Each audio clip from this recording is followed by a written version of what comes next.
මානව හිමිකම් කොමිෂන් සභාව බන්දර වැලිකඩ බන්ධනාගාරයට යන්න ගිය වෙලේ ඔවුන්ට යන්න දීලා නැහැ බන්ධනාගාර නිලධාරීන් ඇතුළට.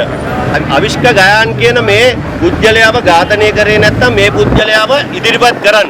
මේ පුජ්‍යලයාව පෙන්වන්න. මෙන්න මේ පුජ්‍යලයා ඉන්නවා කියලා. මේ වෙනකොට අඟුරුකල පැලස්ස බන්ධනාගාරයේ රැඳවියෙකු ඝාතනය වෙලා තියෙනවා. ඒ වගේම බූස්ස බන්ධනාගාරයේත් ඒ ආකාරයෙන්ම සිද්ධ වෙලා තියෙනවා. ඉතින් මේ බන්ධනාගාර නිලධාරීන් නීති අතට අරගෙන තියෙනවා. අද කිසිදු පාලනයක් නැහැ. ඒ වුන්ට ඕන විදියට අද මිනි මරණ තත්ත්වයක් ඇති වෙලා තියෙනවා. ඇමතිවරයා කැමැත්තෙන් මේව කරනවද කියලාත් අපිට ප්‍රශ්නයක් තියෙනවා. මේ ගහන ඒවා ඇමතිතුමා අනුමත කරනවද කියලා ප්‍රශ්නකුත් තියෙනවා. අපි ආවේ අද මේ සාකච්ඡා කරන්න. අපි මෙතනට ඊළඟට එන්නේ සංවිධානාත්මකව අපි මෙතනට එනවා. විශාල සෙනගක් අරගෙන මෙතනට ඇවිල්ලා අපි උද්ඝෝෂණය කරනවා.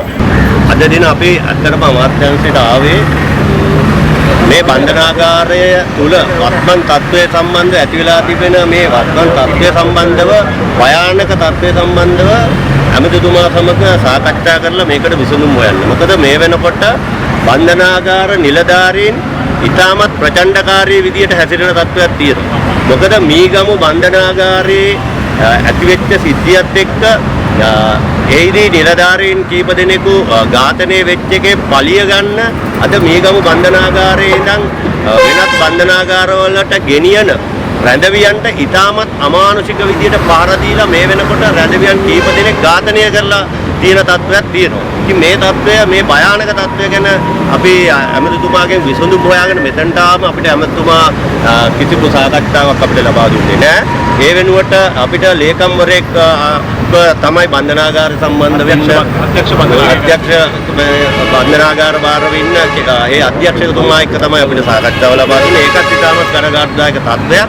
මොකද මේ වෙලාවේදී ඇමතිතුමා මේක මගහැරලා ඉන්නේ කරනවා. මොකද එහෙම නිරන්දවියෙකුට පහර දෙන්න කිසිම අයිතියක් නැහැ බන්ධනාගාර නිලධාරීන්ට. එතකොට මේ මහේස්ත්‍රාත්තුමාගේ රැකවරණය ආරක්ෂාව මත ඉන්න මේ රැඳවියන්ට මේ ඔවුන්ට ආරක්ෂාව සපයන මේ බන්ධනාගාර නිලධාරීන් මේ විදියට පහර දීලා ඝාතනය කරනවා නම් ඒක විශාල ප්‍රශ්නයක්. විශේෂයෙන්ම ඊයේ දිනේදී මානව හිමිකම් කොමිෂන් සභාව බන්දර වැලිකඩ බන්ධනාගාරයට යන්න ගිය වෙලේ ඔවුන්ට යන්න දීලා නැහැ බන්ධනාගාර නිලධාරීන් ඇතුළට. මොකද අපිට යම් තොරතුරක් ලැබුණා අවිෂ්ක ගයාන් කියලා තරුණයෙක්ට වැලිකඩ බන්ධනාගාරයේ පාර දීලා ඒ තරුණයා ඝාතනය කරලා තියෙනවායි කියලා යම් තොරතුරු අපිට ලැබුණා. ඒකේ සත්‍ය අසත්‍යතාවය හොයන්න තමයි අපි මානව හිමිකම් කොමිෂන් සභාවට දැනුම් දීලා ඔවුන් ඒ ස්ථානයට යන්න ඇදුවේ. නමුත් ඔවුන්ට යන්න දුන්නේ නැහැ.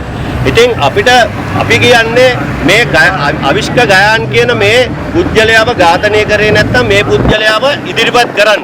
මේ පුජ්‍යලයාව පෙන්වන්න. මෙන්න මේ පුජ්‍යලයා ඉන්නවා කියලා. ඒ නිසා අපිට ලැබුණු තොරතුරු එක්ක තමයි අපිට බරපතල සැකයක් තියෙන්නේ මේ පුජ්‍යලයාව ඝාතනය කරලා කියලා. මොකද මේ වෙනකොට අඟුරුකල පැලස්ස බන්ධනාගාරයේ රැඳවියෙකු ඝාතනය වෙලා තියෙනවා. ඒ වගේම බූස්ස බන්ධනාගාරයේත් ඒ ආකාරයෙන්ම සිද්ධ වෙලා තියෙනවා. ඉතින් මේ යන විදියත් එක්ක අපිට බරපතල සැකයක් තියෙනවා. මොකද දැන් මේ බන්ධනාගාර නිලධාරීන් නීති අතට අරගෙන තියෙනවා. අද කිසිදු පාලනයක් නැහැ.